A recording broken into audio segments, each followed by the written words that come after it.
Is there ever a time when sexual or physical violence should be forgiven? Do these people need help or should they be sent to jail? I mean, they probably need both. Yeah. Just because a person is a president or a prime minister or a celebrity or even like a highly regarded professor, it doesn't mean he cannot do this. Hello, Globies. Welcome to the World Health Investigation Podcast. My name is Jocelyn. I'm Edna. We are young global health professionals and your hosts for the World Health Investigation Podcast. Also known as the WHI, we will be discussing all things global health, unpacking the most controversial health and social issues, as well as promoting new ways global health development and equity. So, Eddie, what's the tea in global health today? As you can all see, we have a special guest. We have a very special guest, Dr. Cockadon. You want to say hello? Hello, everyone. All right, so we have a very, very interesting topic for today. Before we get into our topic, I'd just like to introduce our guest. So as we have here, Dr. Kalkidan, she is a medical doctor from Ethiopia. She came to the UK and did her master's in public health at the London School of Hygiene and Tropical Medicine. Shout out. Gang, gang. Yeah, and now she's also a policy associate at Women in Global Health, doing some great things. Yes. Thank you so much for having me. Of course. Thank you for coming. We are so lucky to have her here. So if you're not listening, you better listen because we have a very special guest. Yes. Okay, so we can now transition into our topic of the week. So before we get into it, I do want to put a trigger warning that we may be discussing sensitive topics such as rape or sexual assault or violence. So if you have been a victim or this would trigger you, please, just a warning right now so you know that it's coming. So I'll get into our case study. So the topic for today is sexual and gender-based violence. And our case study we have two case studies. Number one, it's around a young woman's personal experience. Edna, do you want to read that out for the people? Yes. So the story goes, so a man who followed an intoxicated teenager off the bus, followed her off a bus and violently raped her, was convicted of rape and kidnapped with intent to commit a sexual offense back in 2020. And what's the witness? Were there any testimonies, witnesses? Yeah, so witness testimony said they had only seen one person, but described this man as a different ethnicity to the offender. Okay. Yeah. So the reason why we even have this case study, obviously we've heard of so many stories around sexual assault, right? This is not the first time that we hear of stories like this. There have been stories of like women disappearing, especially in 2020 mid-pandemic. We heard of so many stories of women disappearing. But when you're hearing of this case study, what are your initial thoughts when you hear that a woman was violently raped by a man and she had to go through so much screening and have to relive this experience and explain what happened. And at the end, it was difficult to actually, for her and her witness to identify who this man was. What are your initial thoughts on that? Okay. Yeah, go ahead. My initial thoughts, when you actually mentioned the witness part, that's something that was very much triggering because mostly when these things happen, there are no witnesses or bystanders. Yeah. So if we ask witnesses, like every time this happened, we may never go anywhere. Yeah. So that's a very challenging part of it. Like mostly they happen behind closed doors and it's the testimony of the woman and also the person who did that to her. Yeah. So it's always very critical not to press, like that's something that why women don't report their cases because nobody would believe them. Yes. So when they are asked to provide witnesses, that's which they can't. Yeah. So that's a very important thing when you actually address it. Secondly, the other thing is like somehow it's now, like you just mentioned, it has happened a lot, and it has become somehow a normal thing. It's becoming normalized. So how do we ensure that it's not okay? We should not. It should not be something that we say, oh, it's a current news that this is happening, but this is not. It shouldn't happen. It should not. And it's a very critical human rights violation, and seen as such, and it's just a criminal investigation. So I see it that way. That's the first impression that I have when I heard the case story. Case story. Wow. You touched on everything, really. But yeah, to your last point about it not being normal, that was sort of my reaction. It was just kind of like, just another story of such things happening. It's like we've had so many stories of this that I'm like, yeah, this is just something that happens. But like you're saying, it's not something that we should normalize. It's still something that is very wild. It's still crazy. It's outrageous. It's angering. It's it's not okay. It's not okay. And I think that even with this case story, just to go into a bit more detail, from what they said was that the witness could not properly account how many people were involved. She had like a vague memory of like, okay, it could have been one man, it could have been five. And so to us, we're all women here. We can understand the implication of what that is, but when you go into court and they usually look for evidence, they want you to they want you to sound sure. And in this case, if you're not sure, then it's almost like you're making this up. So what can we do? In this case, I'm like, it's so sensitive, but it's also like, why? When it comes to sexual assault and violence like this, like how can we make it better for women that have experienced something similar to this, and they're having to go through that whole trauma process again and explain their story, and even like the judge may not even believe them. Because in her case, she didn't have a vivid memory of how many people were involved, and then the witness said that it's actually the ethnicity is different from what she has identified. So it's quite complex. This one, very tough. It's very tough because I think as well the way trauma can impact someone's brain and even their memory. You just don't know what will happen. I've heard stories of people who've been assaulted and they'll say maybe for some time they didn't even remember what happened, or like there's literally a gap in their memory, and then one day something will trigger it and they'll be like, oh my God, that's what happened. So the trauma itself can already impact like your brain, your memory, just as a coping mechanism. Yeah, I agree with you. Like beyond the actual act, it's the long term in the immediate trauma that affects you. It's very, very critical and should be addressed accordingly. That's why they need, like, any person who experiences such things should not only physically treated, but psychological rehabilitation is very critical to actually avoid this long-term trauma. Yeah. No, that's very true. And I think most of the time when we think of sexual assault, right? We can almost now think, okay, we've heard of these stories before, and we're almost familiar with them, sadly speaking. But it doesn't end at, the ground level. We've seen celebrities, we've seen high public figures that have been allegedly accused of sexual violence, gender-based violence, rape, anything. So a very, very common case study that we've heard of is R. Kelly. R. Kelly, if you've heard of his songs before, I won't sing it now because even singing the song would be controversial. But yeah, I'm just going to read out what some of the accusations that happened and what followed eventually. Of course. So with R. Kelly, he following the release of his song called "Age Ain't Nothing But a Number."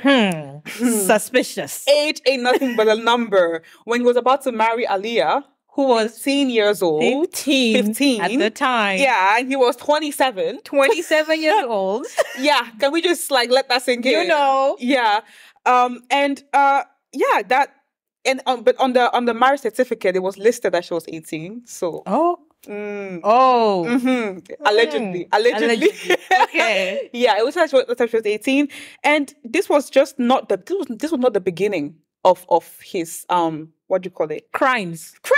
Yes, I'll say it. Crimes. Because beginning, it was not the beginning, because even back in the 2000s, there was a first report that the police made, and they made 2 investigations that Kelly was having sex with an underage female, but had to drop the investigations due to lack of cooperation by the girls accusing him. There was also a civil suit back in 1996 that detailed allegations of, him having sexual relations with an underage high school student and encouraged her to recruit her school friends and pressured her into engaging in group sex with other underage girls. And he eventually was able to drop the lawsuit for about $250,000. Not enough, in my opinion. The reason why I'm mentioning the amount of money that's involved here is to show you that when you have power, things are possible. Things are possible, because how can someone like R. Kelly, how did he get away with so much? And I've listed only 2 stories here. There were so many allegations with R. Kelly. And still, people were still not believing it. People were like, no, these girls want to ruin his career. These girls want to, they want fame. How could the parents even allow that? Yes. Victim blaming, essentially. What shaming. What are our thoughts? What were your thoughts when you initially heard this R. Kelly scandal? The R. Kelly scandal, there's no other word for me except like disgusting. Because like you're saying, it's someone that was very famous. I remember as a kid jamming to R. Kelly. I loved his songs. We'd listen to them in the car. Innocently. You're like, this is great. And then to hear about all the horrible things he was doing to young women. It's like, even to this day, I can't listen to R. Kelly in peace anymore. I could never. And that's what also shocked me about, like you were saying, even when these stories were coming out, even when that documentary came out, what was it called? I forgot the name as well. I forget the name of that documentary. You'd still have him going to concerts and lots of women showing up to his concerts. Yeah. In church, wasn't it? Sorry? It's even in church. Church. Yeah, he was doing some church gospel songs as well. You see now. I think, to me, I just appreciate still like the bravery, especially of the women that tend to come out against celebrities. So I think this is what, especially against a celebrity, I feel like it's almost by default you're gonna get this response. And we had the whole Me Too movement, which I at least am now hoping is getting people to realize that people in power, people who are famous, whether they're good looking or whatever, they're rich, they could also just be abusing people. They could be abusing, and it happens a lot more than you think.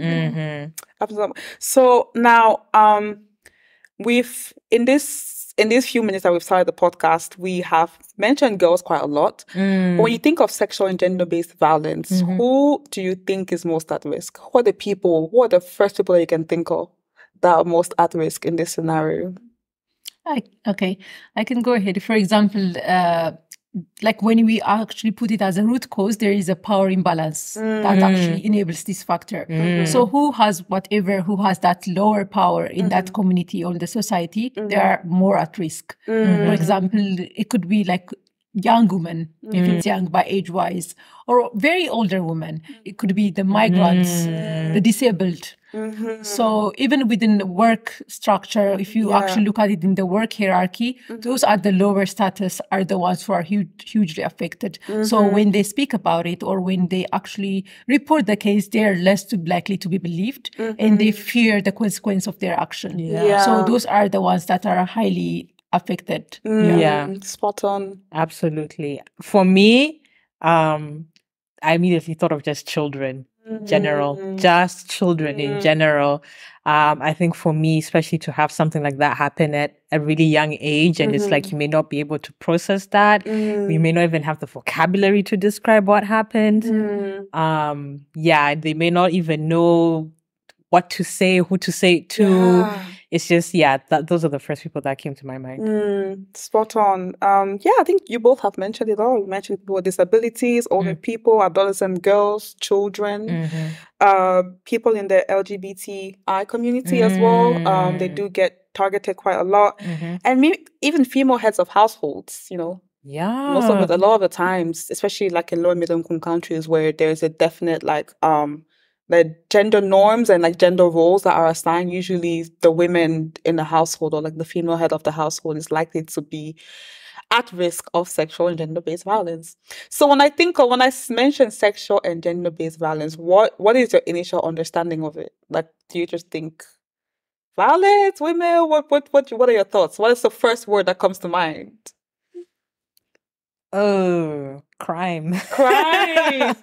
Yeah, it's crime. So according to the UNHCR, UN High Commissioner for Refugees, sexual and gender-based violence refers to any act that is perpetrated against a person's will and is based on gender norms and unequal power relationships, like you said, Kakiden.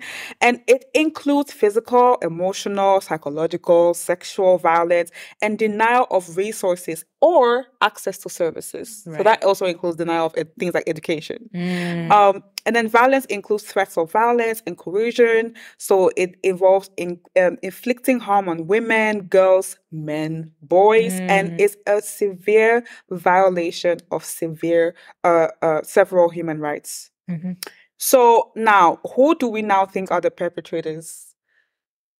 We've mentioned the people at risk. So who are the people that you would think are the perpetrators? All of them. All of All of them. Yeah, who's them? Literally anyone. Anybody could be as the perpetrator. Yeah. And like if you flip the argument that I made earlier, like if the less powerful are the ones who are the risk, and the perpetrators are mostly those who are powerful. So if you're at workplace, the employers, your supervisor, and someone who has a power over you somehow are most perpetrators. And you mentioned celebrities. Like celebrities, they have like their fame is their power, their money is the power. So the more you have that tendency, the more you will do that. Power can corrupt your mind. So if you have power. Very good point. Yeah. So you're right. Anyone. Yeah. It could be anyone. It could be people from host communities, family members, friends, refugee communities, even humanitarian actors that you don't think, people that are acting brand big in public. They could be doing some very fishy things in private. People or persons of authority, police, security officers, community leaders, like you said, employers, landlords, humanitarian workers. It could be anyone. Could be anyone. Do not overlook. It could be your husband. It could be your boyfriend. It could be your girlfriend. It could be your wife. It could be. Yeah. So we could literally have, let's not like, point fingers here and there, but we know that anyone could be at risk and anyone could also be a perpetrator. So just to raise awareness on that. Now, what is violence? And violence is, it's a means of control and oppression that can include emotional or social or economic factors, such as coercion and pressure. And it can either be overt, like directly physical assault or threatening someone with a weapon, or it can be covert in the form of intimidation, threats, I don't know, like persecution, deception of other forms of psychological or social pressure. So that's just set definitions clear here so we know what we're talking about when we're having these conversations. Of course. So now, when you think, I mentioned earlier what sexual and gender-based violence is. Now, what do you think off the top of your mind? There's no right answer here, okay? Okay. What do you think are the types of violence? When you think of sexual and gender-based violence, what are the types of violence that come to your mind? Sexual violence. Yes. Like, it's part of the Yeah. For me, I feel like it's almost like on a scale in terms of like it can be as small as just like being catcalled. You may not think that's like a violent act, but that's still like, uninvited, for example, to rape, to, actual like physical like being beaten, for example. And there is also the emotional, like psychological violence also, even if that person does not touch you, they could also inflict. Covert, And you mentioned catcalling. And this, I've heard a few people mentioning things like, catcalling is not a problem because, why do women always complain about things? Like you have a guy that's like obsessing over you and he likes you and he likes the way you look. So you guys should be happy happy that you're getting people that are like obsessed with you in the street. Why is that problematic? I find it problematic, I think, back to this idea of who has power in that instance. Me personally, for example, if I'm just by myself walking and then someone is catcalling me, I'm like, I don't know you. I don't know how you're gonna react. I'm like, especially if you're a man and you seem bigger than me, I'm like, you could easily overpower me. Yeah. So that to me is why it ends up being more like a threat rather than like, he's obsessed with me. Yeah. And also you mentioned about when you define violence or harassment, you mentioned that it is something that's uncalled for, unasked for. It's something that's against your consent. So if a person maybe likes that, they can actually talk about themselves, but they cannot say it's okay for everybody. As long as I'm not comfortable in that act, like, and it's wrong. Yeah. It's just uncalled for. It's uncalled for. Yeah. It's unwalkable. And most women don't feel safe in this environment. I'm not gonna lie, if someone is calling me, I'm trying to go home, it's dark. Listen, I'm not here like, hi. I'm trying to run home because I don't feel safe in this place. And I actually saw someone did like a poll on TikTok around asking women, what would you do if there were no men on Earth? Obviously, it's like a hypothetical question, right? What would you do if there were no men on Earth? Guess what the answer was? I know what I would do. Well, actually, let me ask you.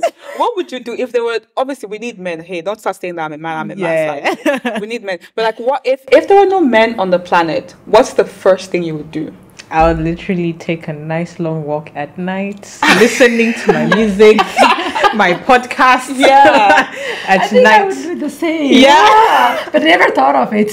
But this makes sense. It makes sense. So like, I saw a lot of men being offended, like, men need women, women need men. Like, no, it's not an offensive question. It's a question that we're asking because, most women did say that.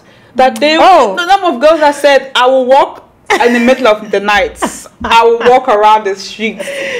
Like, that's what they said. Some people said I'll walk half naked. Or I don't know. So they say things like they will feel comfortable. So it's just to show you that when we're saying that many women don't like getting catcalled, it's not out of, we think we're this superior. No, it's because many women do not feel safe in this environment, especially in this case where, people are getting kidnapped, people are getting, I don't know, raped and whatnot. So it's quite...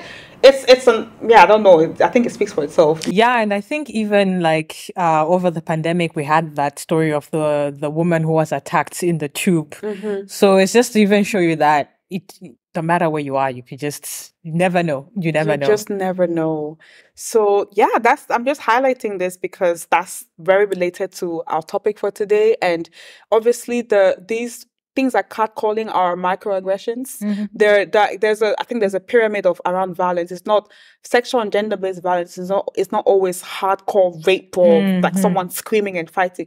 It starts from things like catcalling, like things that people that are enabling these things to happen or just overlooking these situations. So let's be active, just active people in standing up for women's rights, and not just women's, like victims of sexual assault and survivors as well. Okay, so now just to ask me a question, like, so you mentioned a few things like psychological consequences, right? You mentioned that like sometimes the victim may not recall everything properly because there are some consequences to being physically or sexually assaulted. So what are some of the... I'm going to ask Dr. Kakula because I think she probably is best placed to answer this question. So what are some of the consequences, like the medical consequences, psychological consequences of being assaulted sexually or physically? Like you actually mentioned it, the first one is the physical health of the woman that we need to work on. For example, if she's like beaten, like there is actually physical evidence. And if in case of rape, for example, there would be different sexually transmitted infection that a woman face, even pregnancy. And there is like actually physical illness that would happen following that. Additional to that, the psychological part is like more on the mental health side of it, starting from the trauma that it would cause her. So like a lot of findings show that women are associated with like stress, depression, anxiety following sexual harassment and sexual abuse. So that's like both the medical, like the physical and mental health aspect of consequence of it. But if you go deeper, for example, mostly I work within the health sector and sexual exploitation, abuse and harassment within the health sector. So for example, if a nurse is harassed and abused, and she would have also have a consequence on her work in her personal life. So there would be huge absenteeism, and she will not be performing her work properly, and that would have a consequence on the patient as well. So the quality of service they provide is also jeopardized. So generally, it's when we talk about this sexual exploitation, abuse and harassment, it's not only personal issue, it has like health cost and societal cost that we need to look into. So but personally, but at the first glance, something that we should focus on is the person who's affected. So the physical and mental health is the immediate consequence that is like faced by the victim or survivor. The victim. And I've heard even with some victims, they've mentioned that they feel guilty that it happened. They feel like they wish they had maybe not gone at that particular location. If they had gone there instead, this wouldn't have happened. That constant feeling of guilt is something that that happened quite a lot.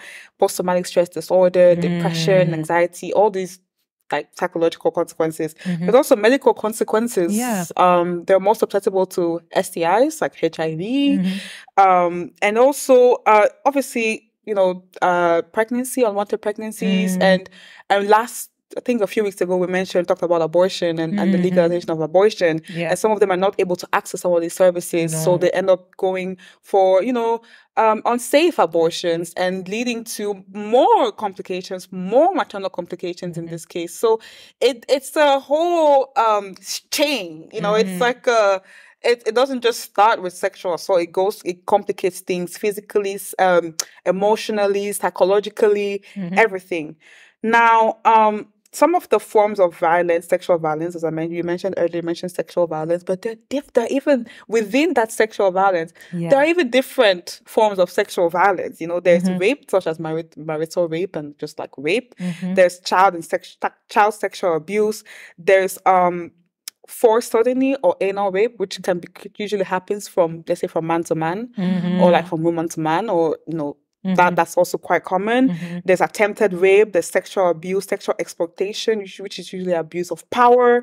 There's forced prostitution or forced sex work. There's sexual harassment, such as catcalling and whatnot. And also sexual violence used as a weapon in war and torture. So some of the soldiers would rape a woman as a reward for having fought well, which is very problematic, in my opinion. Disturbing. Very disturbing. On top of that, so physical violence includes things like trafficking, slavery, abuse, humiliation, public disclosure of nudes. Yes. Yes. Yes, I'm talking to you. Yes. And then also harmful traditional practices. Let's not forget female genital mutilation. Yes. That's not okay. Early marriage, forced marriage. It still happens quite a lot. Or even like honor killing, which is when a woman, for example, you can pour acid on a young woman's face as punishment for bringing shame to the family. For attempting to marry someone that's not chosen by the family. Infanticide, denial of education to women and girls. Then there's also socio-economic violence, which can be denial of education rights, obstructive legislative practice. So there's so many branches here, and obviously this is quite a broad topic, but there's only so much we can cover in this one episode. So it encompasses so many issues, and it is a global health concern. And why should we care in this case? Now, when it comes to statistics, how many people do you think would experience some form of sexual and gender-based violence in their lifetime? Just guess. People in general. Like how many people in the world? Oh, like I would say a good 1/4. 1/4? Like 1 in 4. 1 in 4? Yeah. 1 in 3. 1 in 3? Yeah. That's very, I think I have heard the statistic before myself. 1 in 3. Yeah. So we're 3 women here. So you're telling me that one out of the three of us will experience some form of sexual or gender-based violence in our lifetime. That is quite daunting to think of. It's not nice. You're right. So it is 1 in 3, Kokidan. So 1 in 3 women would experience this, and the numbers are actually quite staggering. 35% of women worldwide have experienced either physical or sexual intimate partner violence, and 7% of women have been sexually assaulted by someone other than their partner. And globally, we have up to 38% of murders of women are committed by an intimate partner. Yeah. Yeah, so a lot of the time, it happens. Yeah, with someone. Yeah, someone you know. Someone you know. Now, I have an open question. Now, we've mentioned we have all these numbers, and these are actually numbers that are underestimated, right? Yeah. Because a lot of the time, reporting doesn't happen. So why is it that why don't people file reports about sexual assaults, or why do they usually take so long? If I was to take a guess from what I've heard, I think it's because there's a lot of shame attached to it. There's a lot of shame in even having to admit that you were assaulted or you were attacked, especially by someone you know, someone who is well known by others. I think there's shame, there's fear for consequences of like, if I report this person, what will happen then? If I report this, let's say, someone who faces domestic abuse. If I report my husband, what's going to happen to my children? What's going to if he's the one that earns all the money in the household, what's going to happen then? So I think there's also fear attached to it, depending on your circumstances. I completely agree with her. Something that I would add is like if there is a lack of knowledge what sexual harassment is, abuse is, or exploitation is, you just normalize it or minimize the consequence. So you just say, okay, this is the social norm that you grow up with, you somehow normalize this. So that's the reason for not reporting. Additionally, what if there is no reporting authority or reporting mechanism? Who do you report to? Like, if you don't know where to report, who to tell, then you're not going to do that. Another issue that actually comes up also is you report the case and nothing is done. Yeah. So why go through the trouble? Yeah. If they make you go through the legal process of like 18 months or 2 years of process, so why do you put yourself into that? So when the investigation is so lengthy and you don't have an actual positive response that you've heard before, just don't want to report it. What's the point? That's the term mostly used by survivors of such act. Yeah, I've heard that a lot as well. Like, when you look at the statistics and the success rates of like cases that are actually reported actually end up going to court, and then the person actually ends up being charged for the crime, and you look at that success rate, it's so low that victims, like you're saying, survivors, they say, what's the point? Like, first will I even be believed? That's true. And when you mentioned the fact that a lot of the time the perpetrators will not be arrested, it is true. And I think that this, just for some statistic, only in the US, only 5% of perpetrators will be arrested. Wow. Just to confirm. Shocking. Yeah. I didn't expect 5%. Yes. 5%. And that's arrested. Only 2.5% of perpetrators will actually go to prison. 2.5? To prison. Wow. So that's even lower. And that's in US. That's in the US. Yeah. So if you're wondering why some of these people would not report, this is likely the reason why. And also, they don't always feel safe, because most of the time, if you've survived sexual assault, your life is threatened. They will tell you that if you tell someone, I will kill you. That's usually so they don't feel safe. Or I would fire you. Or I would do it again. Yeah.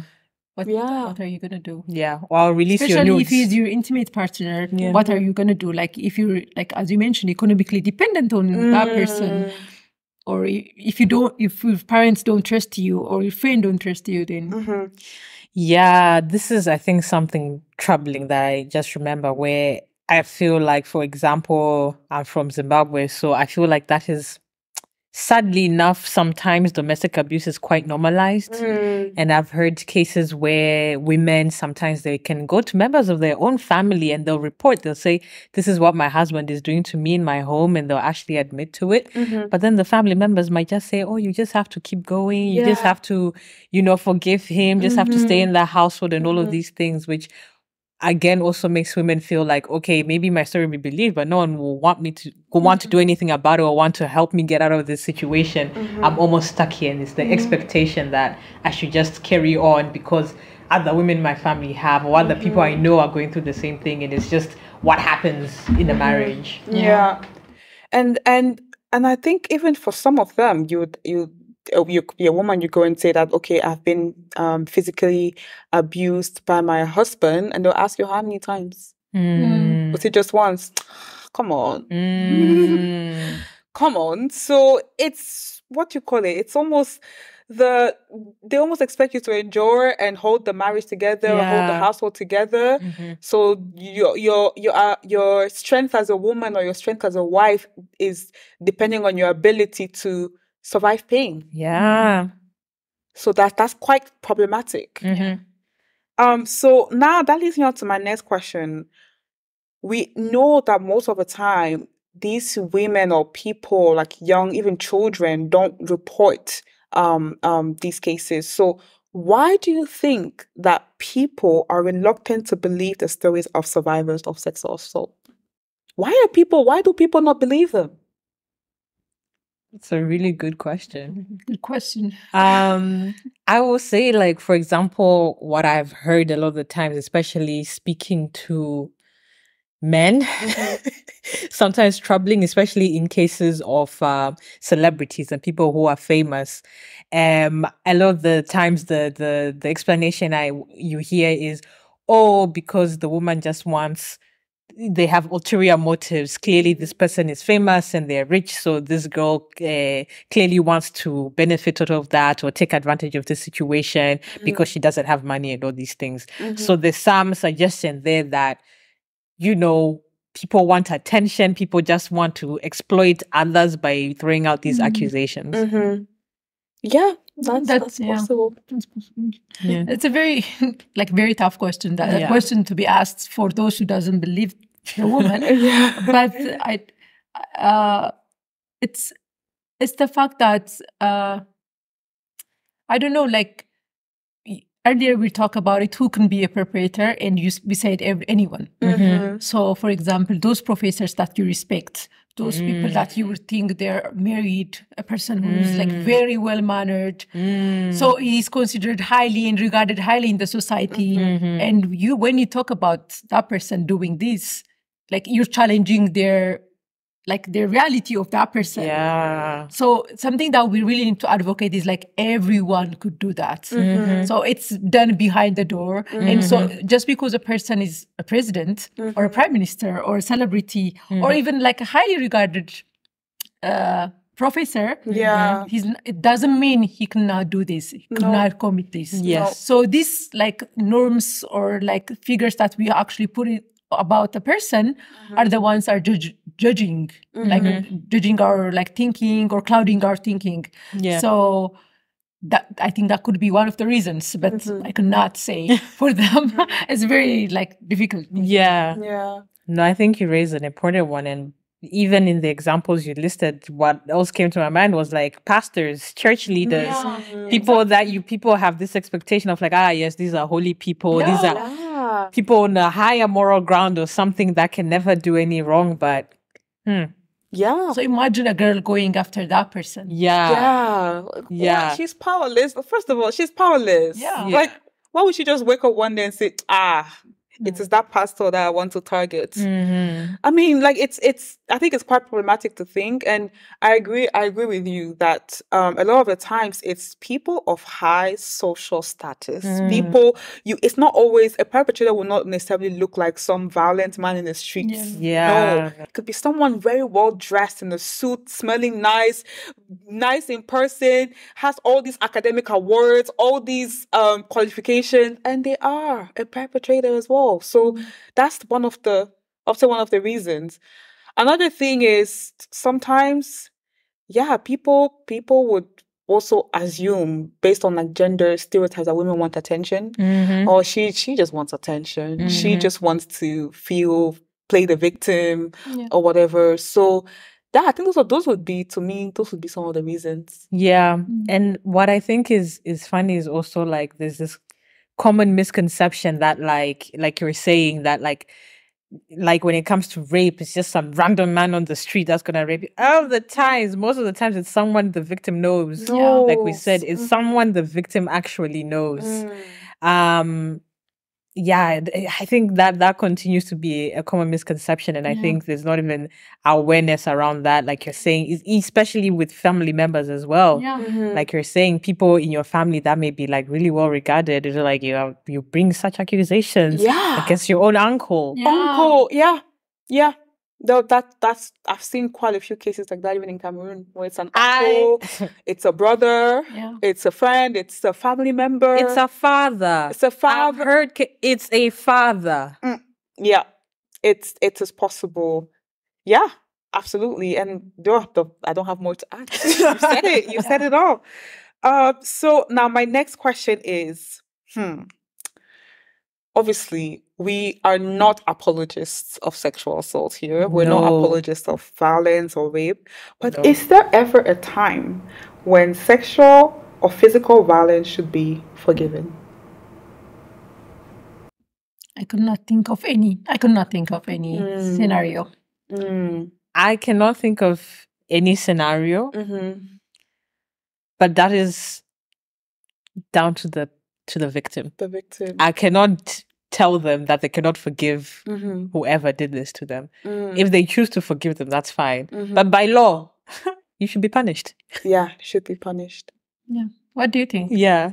I agree. And I think it's down to the victim. It's down to, because I think when you're going through so many emotions, like you can't, like one moment you may feel, yeah, I'm doing great and I'm ready to move on with my life. The next day you're completely crumbled. So I think me personally, if that was to happen to me, I don't know if I would have the heart to let that go. I may like forgive you like from a distance. Yeah. But I'm still taking it to court. Yeah. You know, if I know that there's a possibility for you for me to get that justice, yes, I will do that. But maybe I'll try to like let go of, the hurt, maybe by forgiving, to like just let go of it. Yeah. But that's just me personally, but everyone can cope differently. Yeah, exactly. It just depends how you cope. Because I know even in like most religious cultures or religious backgrounds, they'll say, oh, the God encourages you to forgive, and you have to forgive this. That's what sometimes even with pastors they say, even with your husband or like your spouse, your partner, they would encourage these victims or like survivors to forgive and don't go and report it. Well, what are your thoughts on that? Oh, I think that's actually wrong. That's wrong. I think that's wrong to tell someone to do that.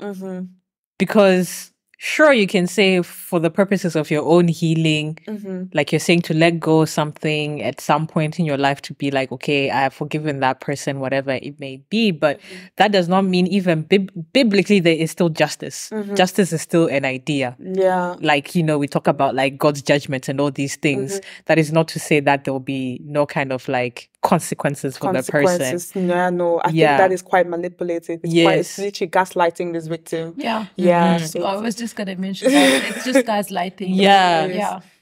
It's not something you forgive, because mostly harassers and abusers, they do it again.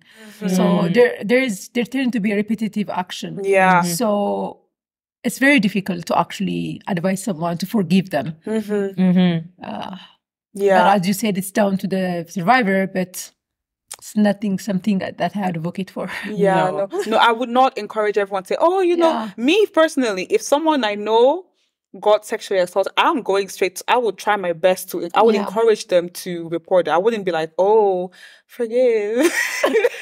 No, I'm gonna feel that anger in me, because I would not want to see that happening to anyone. Yeah, and I think that should be the case for everyone. Like, obviously, it's down to the person, but I would not encourage them to forgive. Yeah.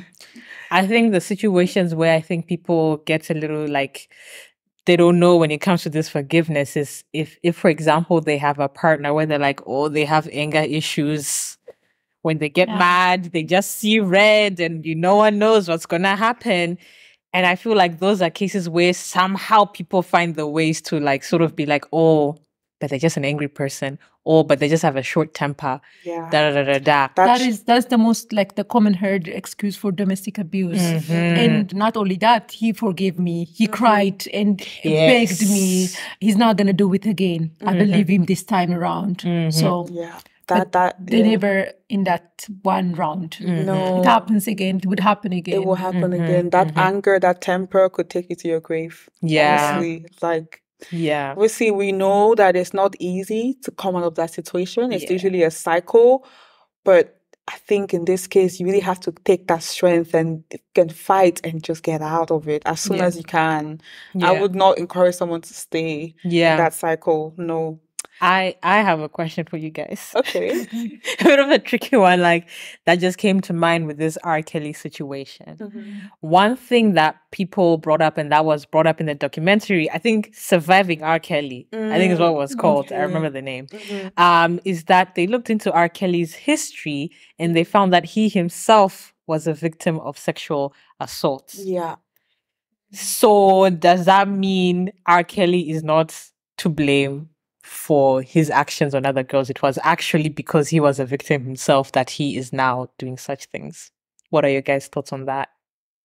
I'll start. She's ready. Yeah, it is not his fault that he was abused, but it is his responsibility to heal. Yeah. That's what I would say. Just everyone can go through trauma in their lifetime. We understand that.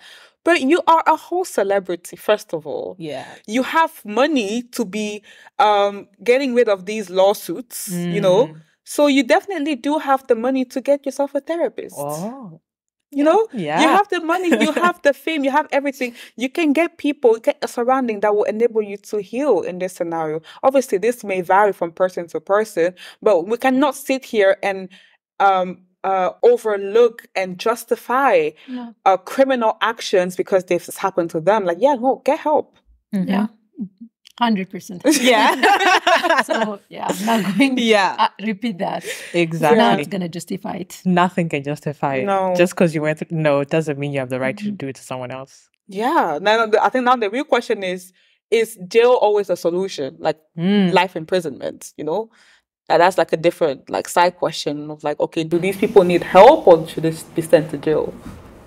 I mean, they probably need both. Yeah. Yeah. You need to... I would not excuse jail time to get the support they need. Yeah. Exactly. Okay. Yeah. Very, very well said. So now, we obviously want to improve this case and we want to see better outcomes for sexual and gender-based violence. But what has been done in the past? I'm gonna ask you, Counselor, but what in your field, living in healthcare, working in in the field of global health, what have you seen that was done in the past? What worked well? What didn't work well? Yeah. Something that has worked well in many cases, especially in the workplace, sexual harassment and violence, is the role of the leadership.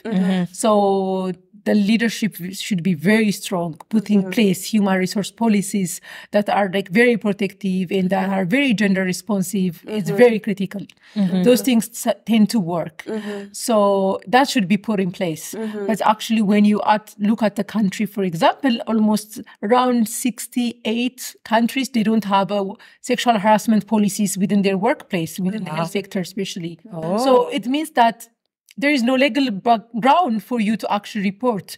So having those legal foundations to begin with is a beginning, and it would work somehow, but it needs good leadership to implement those. Those should be something that we need to think of when we think at the policy level that could actually work.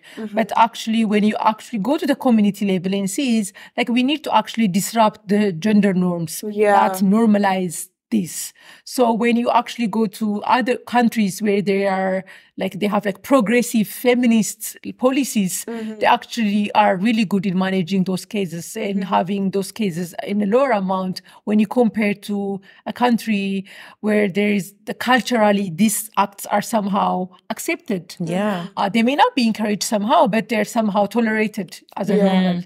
So disrupting that social norm is very critical, and that could be a way to actually address those issues. So those are the two examples that I would say work. Yeah. I really like the point about tackling the social norm.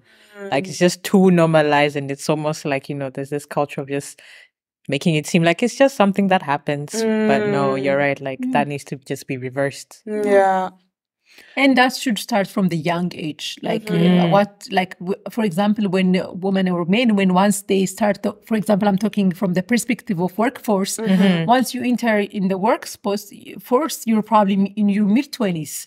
Yeah. So somehow it would be very difficult to actually change that mindset. So, but from the young age, like both male and women, like they should be actually made awareness about these societal norms, what's right, what's wrong, what's sexual exploitation, abuse, and harassment, what's like it's somehow, I mentioned it earlier, it's a human rights issue. So knowing about this violation should be something that is taught in school. Yeah. And somehow frowned upon. So, yeah.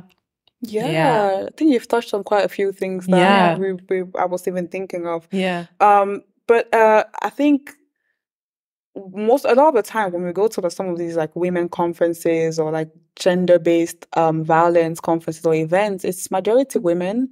Fortunately, it's usually like a lot of women that are filling the room. So I would say even like I came across this Reverend Father that started this husband school set up in Sierra Leone. So one of these husband schools, it's like a male community advocating basically volunteers that are encouraging their male peers to change their attitudes and behaviors, and their aim is to make life safer for women and girls and bring about justice for survivors of gender-based violence.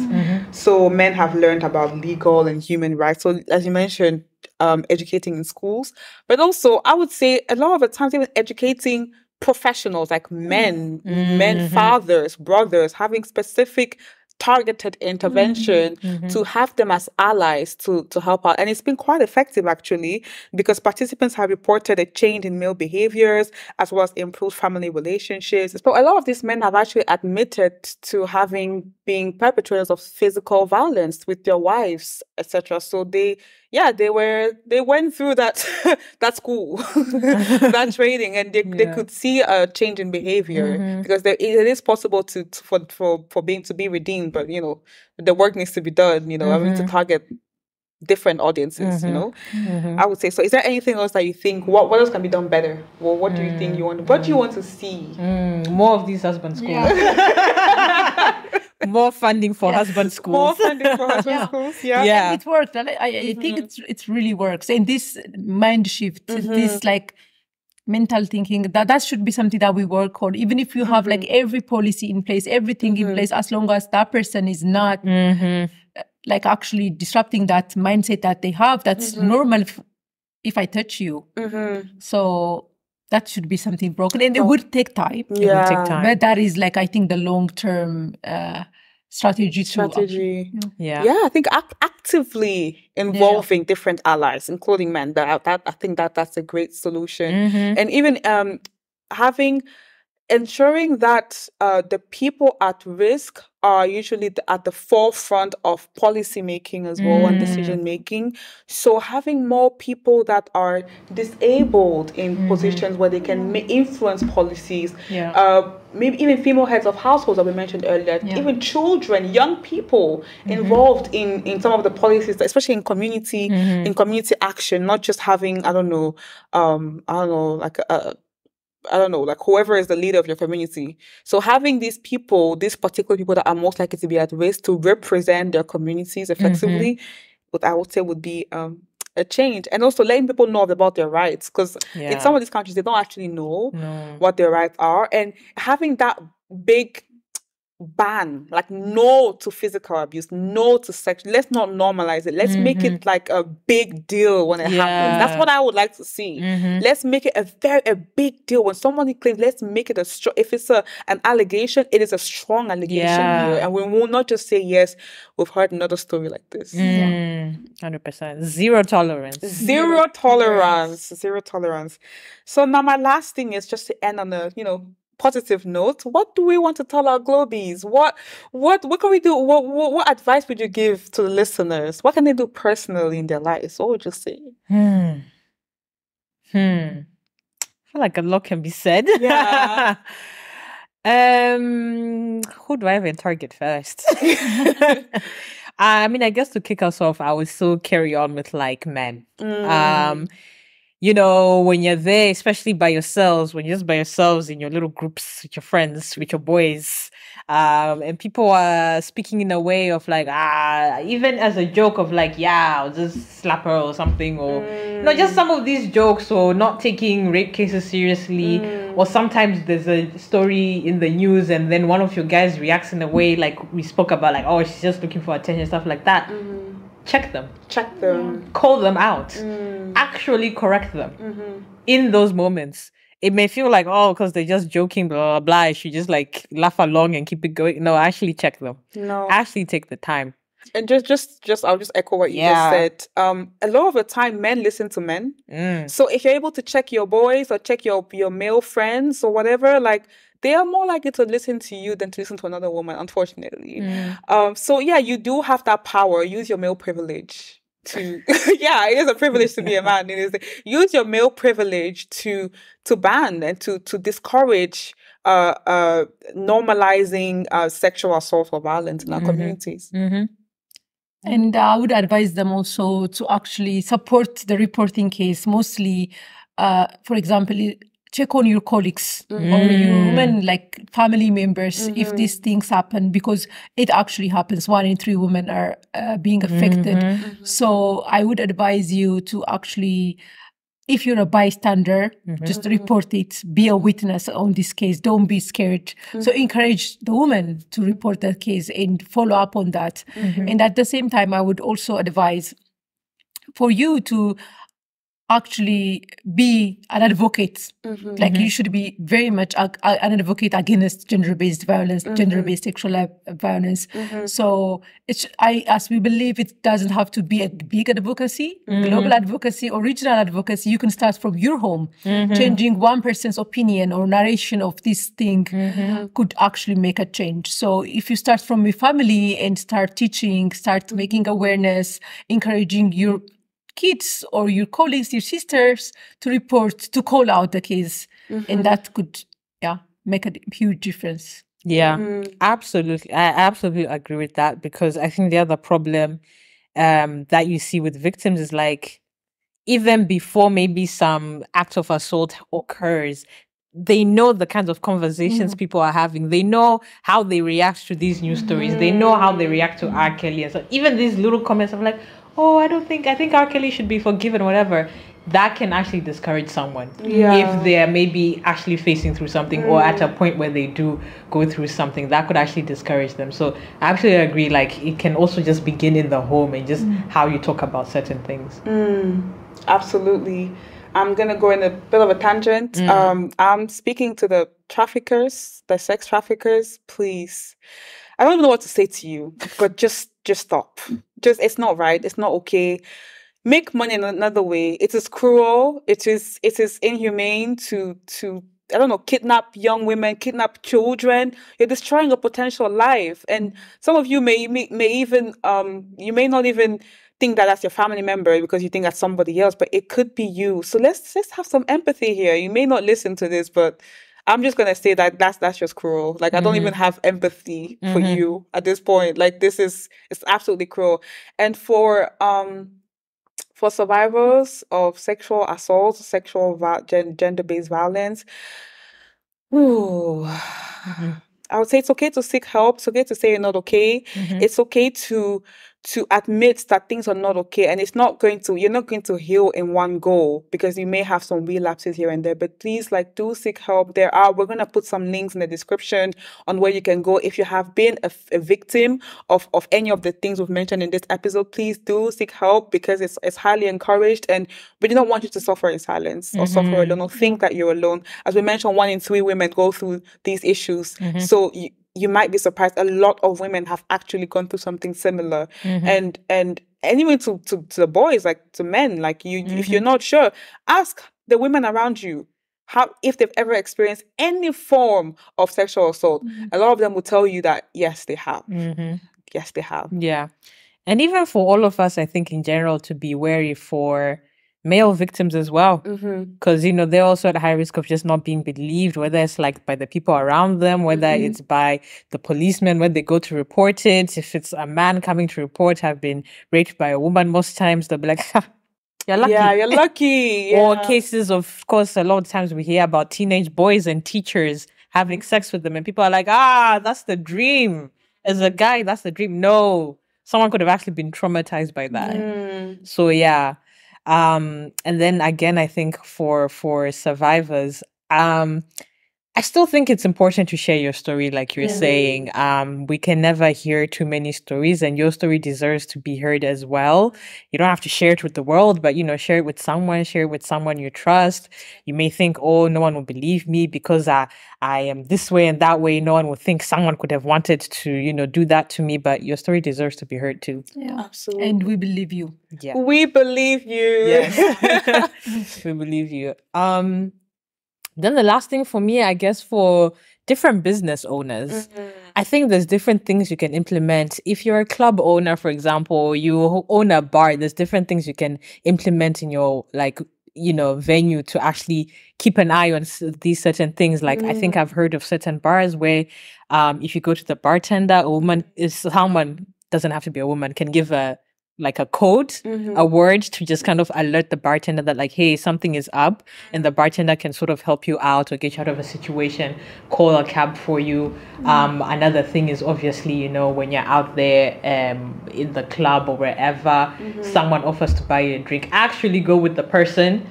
Don't just accept a drink from anyone anyhow, because they could have put a drug in there. So I've seen some venues, they do offer to give you like a cap on top of your glass to just make sure that even when you're not watching, someone doesn't sneak something in, because there's videos out there of people doing that.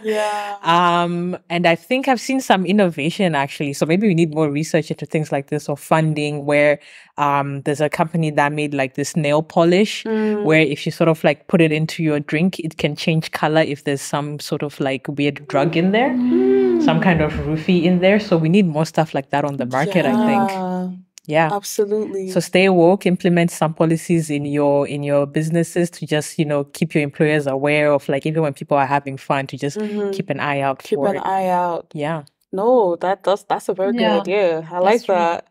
And just one final thing. I feel like we've mostly targeted the survivors in this episode. But I also do want to just highlight that as a community, let's not put too much pressure on victims to protect themselves. Let's also target the perpetrators. Let's have policies that directly target them, because I can protect myself all I want. I could make sure I come home by 7 p.m. or not at a late hour. I could make sure that I dress right or do whatever.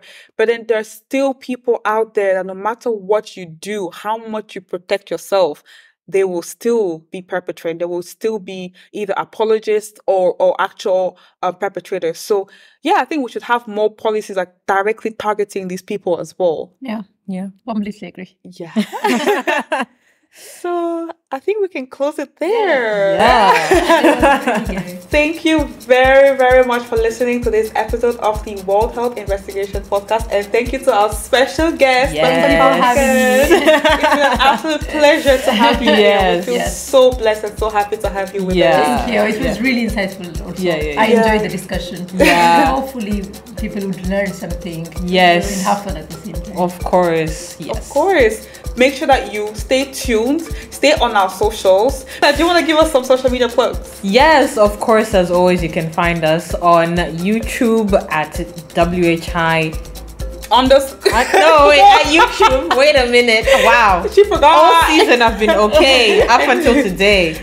YouTube, just look us up, World Health Investigation Podcast. On Instagram and Twitter, we're at WHI_podcast. On LinkedIn and Facebook, again, just look up World Health Investigation Podcast. We're on TikTok.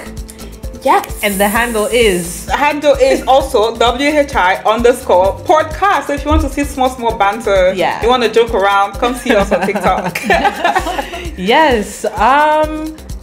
This is the end. And we believe you. We believe you. We believe you. Bye.